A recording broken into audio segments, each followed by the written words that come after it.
Morning students. पिछले class में हम लोग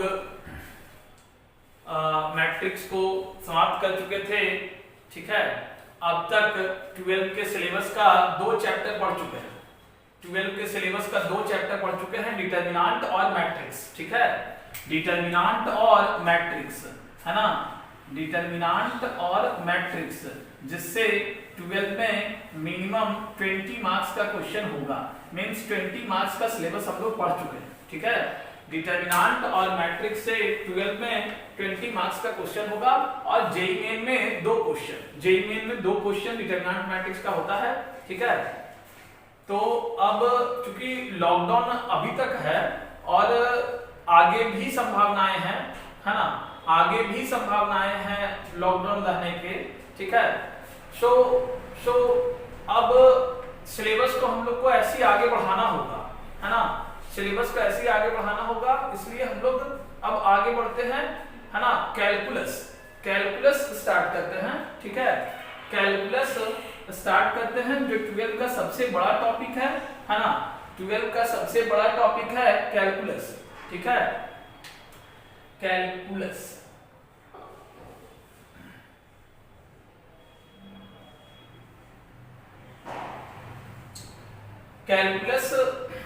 कैलकुलस से मिनिमम 50 मार्क्स का क्वेश्चन है, ठीक है।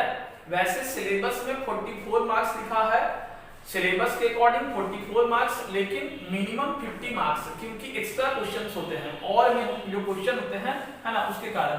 वैसे 50 भी हम कम बोल रहे हैं, 50 से भी आप ज्यादा लेकर चल सकते हैं, 60 मार्क्स, ठीक है। तो कैलकुलस देखिए 12 का सबसे बड़ा टॉपिक है ना। कैलकुलस को 2 पार्ट में बांटा गया है, कैलकुलस को 2 पार्ट में बांटा गया है। डिफरेंशियल कैलकुलस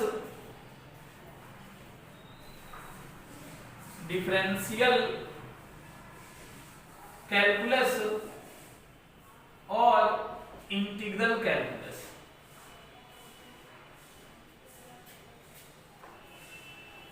डिफरेंशियल कैलकुलस और इंटीग्रल कैलकुलस। डिफरेंशियल कैलकुलस में क्या क्या पढ़ना है। First chapter is function, second limit, third continuity, fourth differentiability,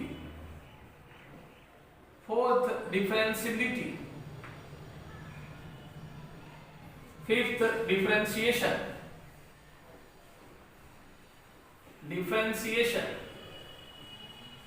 next application of derivative, application of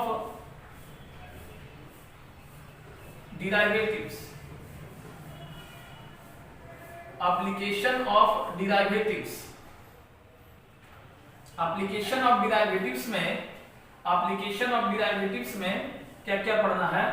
Rawls theorem,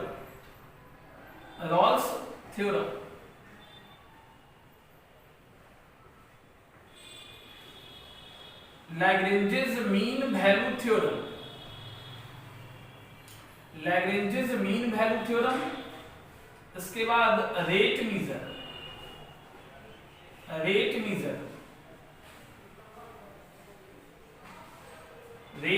के बाद increasing and decreasing of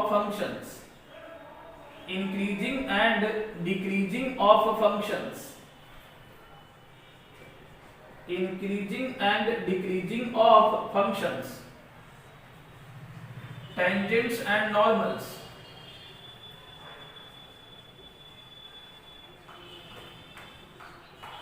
maxima minima, एक और चैप्टर बीच में एप्रोक्सीमेशन,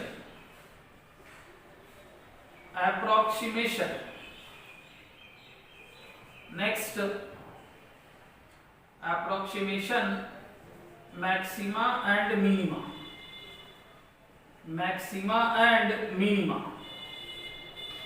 एप्लीकेशन ऑफ डिराइवेटिव, है ना। Rolle's theorem, LMDT, rate measure, increasing and decreasing of functions, tangents and normal, approximation, maxima and minima. ठीक है। इसके बाद integral calculus, integral calculus first chapter indefinite integration, indefinite integration,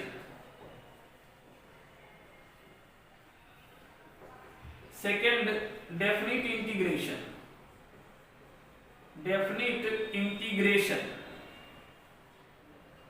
third properties of definite integration, properties of definite integration, properties of definite integration. इसके बाद area enclosed bye curves, area enclosed bye curves, differential equation, differential equation. इतना chapter आपको पढ़ना है calculus में, ठीक है। Differential, पहले कैलकुलस को दो पार्ट में बांटा गया है, डिफरेंशियल कैलकुलस, इंटीग्रल कैलकुलस, ठीक है। Differential calculus, integral calculus. Differential calculus, differential calculus में देखिए चैप्टर्स क्या क्या हैं, function, limit, continuity, differentiality, differentiation, application of derivatives, है ना। एप्लीकेशन ऑफ डेरिवेटिव्स में ये टॉपिक इतना, ठीक है। ये हो गया सारा डिफरेंशियल कैलकुलस और ये इंटीग्रल कैलकुलस। अब इस चीज को पहले आप सिलेबस को ध्यान से समझिए, ठीक है।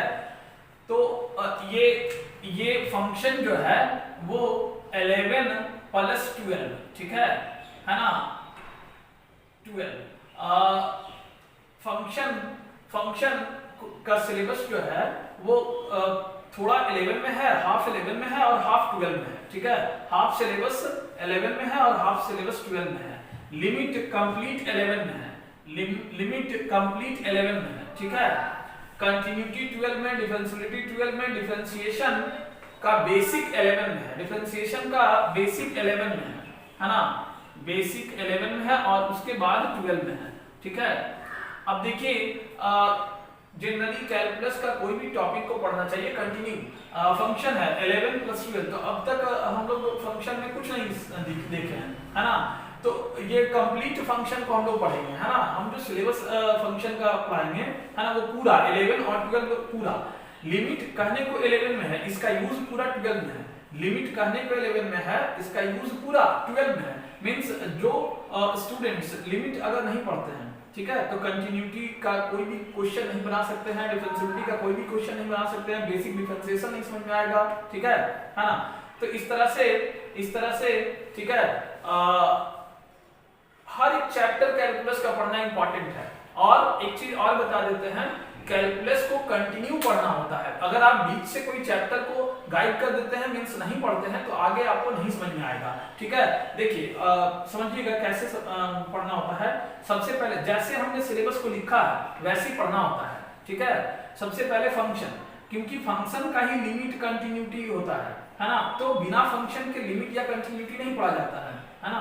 सबसे पहले फंक्शन कंप्लीट हम लोग पढ़ेंगे, उसके बाद लिमिट, उसके बाद कंटिन्यूटी, उसके बाद डिफरेंशियलिटी, तब डिफरेंशिएशन। अगर आप गैप करके पढ़ते हैं, कोई बच्चा अगर डायरेक्ट डिफरेंशिएशन पढ़ता है, ठीक है, तो उसको बेसिक चीज डिफरेंशिएशन का नहीं मालूम होगा। ऐसे क्वेश्चन बना लेना, ठीक है, फार्मूला याद करके वो अलग चीज है, लेकिन डिफरेंशिएशन है क्या, है ना, किसे कहते हैं, ठीक है, और इसका एप्लीकेशन क्या है, यूज कैसे, एप्लीकेशन मींस यूज, ये डेरिवेटिव्स डीसी को ही कहते हैं, है ना, डिफरेंशियल कोएफिशिएंट, तो उसका यूज क्या, डीसी का यूज क्या है, ठीक है, वो इन सारे टॉपिक में बताया गया है ना।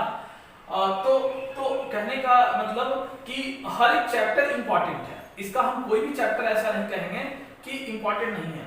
और एक चीज कि फंक्शन पढ़ेंगे तब आपको लिमिट समझ में आएगा, लिमिट पढ़ेंगे तब कंटिन्यूटी समझ में आएगा, कंटिन्यूटी पढ़ेंगे तब डिफरेंशियलिटी, डिफरेंशिएशन। अगर कोई स्टूडेंट ठीक है, सपोज दैट डिफरेंशिएशन नहीं पढ़ता है, तो आगे कुछ भी पढ़ना पॉसिबल नहीं। डिफरेंशिएशन नहीं पढ़ता है तो आगे फिर कैलकुलस नहीं पढ़ा जा सकता है ना। अब आपको बताते हैं कि आप अब तक कैलकुलस के बारे में कुछ नहीं सीखे, है ना, मींस 10th तक नहीं पढ़ा कुछ भी कैलकुलस के बारे में, 11 में कुछ भी नहीं पढ़ा, है ना। तो कैलकुलस क्या है कि कैलकुलस के बिना आगे का मैथमेटिक्स पॉसिबल नहीं है। मींस जैसे ही आप ग्रेजुएशन में जाते हैं, बीएससी में जाते हैं, एमएससी में जाते हैं, तो कैलकुलस बहुत विस्तार हुआ है, ठीक है ना। जैसे ये आप डिफरेंशियल इक्वेशन देख रहे हैं, तो ये डिफरेंशियल इक्वेशन एक मोटी सी बुक आती है ना, वो पूरा डिफरेंशियल इक्वेशन है। हर एक चैप्टर अपने आप में ठीक है इंपॉर्टेंट है, हर एक चैप्टर अपने आप में इंपॉर्टेंट है। इसमें सबसे इंपॉर्टेंट जो चैप्टर है वो फर्स्ट है, इसको ध्यान से पढ़ना होता है, ये कैलकुलस का बेस है, ठीक है। इसके बिना कोई स्टूडेंट कैलकुलस नहीं पढ़ सकता है ना, ठीक है। हर एक चैप्टर वैसे इंपॉर्टेंट है ना, लेकिन फंक्शन बेसिक है, बेस है, ठीक है। इसके बिना कोई कैलकुलस नहीं पढ़ा जा सकता है ना। सो फंक्शन को आप लोग ध्यान से समझेंगे और पॉसिबल हो तो 2 बार 3 बार वीडियो आप देख सकते हैं, ठीक है, डाउनलोड करके, है ना। और इसका क्वेश्चंस को भी आपको अच्छे से समझ के बनाना होगा। हम लोग टाइम देंगे इस चैप्टर में, इस चैप्टर के बाद इन सब चैप्टर में टाइम ज्यादा नहीं लगता है। जैसे यहाँ आप देख रहे हैं ये 2-2 दिन का टॉपिक है, loss theorem 2 class, Lagrange mean value theorem 2 class, ये 2 क्लास, हर टॉपिक 2-2 क्लास का है, ठीक है। तो जो टाइम लगता है वो इन्हीं चैप्टर्स में टाइम लगता है, फंक्शन लिमिट यहाँ तक है ना, ठीक है। उसमें सबसे ज्यादा टाइम फंक्शन में लगता है, सबसे ज्यादा टाइम फंक्शन में लगता है ना। तो ये हो गया। अब हम लोग नेक्स्ट क्लास में नेक्स्ट लेक्चर में फंक्शन को स्टार्ट करेंगे। आज बस हम आपको सिलेबस बता रहे थे, ठीक है ना। तो नेक्स्ट लेक्चर में फंक्शन हम स्टार्ट करेंगे, है ना। और फंक्शन का कोई भी क्लास मिस नहीं करना है। अगर आप एक भी क्लास मिस करते हैं, ठीक है, तो आपको पूरा कैलकुलस में उसका भुगतना पड़ेगा, ठीक है ना। क्योंकि फंक्शन का हर एक चीज, हर एक लाइन, हर एक शब्द इंपॉर्टेंट है, हर एक लाइन इंपॉर्टेंट है फंक्शन का। जो भी हम बोलेंगे हर एक शब्द इंपॉर्टेंट होगा, ठीक है। कोई भी ऐसा चीज नहीं होगा जो नॉन इंपॉर्टेंट होगा, जिसको आप पढ़े बिना आगे, मतलब फंक्शन में क्या है ना कि बहुत सारे टाइप का फंक्शन है, ठीक है। तो अगर आप एक फंक्शन नहीं पढ़ते हैं, है ना, एक फंक्शन जैसे लॉगरिथमिक फंक्शन है, अगर आप लॉगरिथमिक फंक्शन नहीं पढ़ते हैं तो उसके कारण पूरा कैलकुलस में आपको डिस्टर्बेंस होगा, ठीक है ना। सो नेक्स्ट लेक्चर में हम फंक्शन स्टार्ट करेंगे। That's all.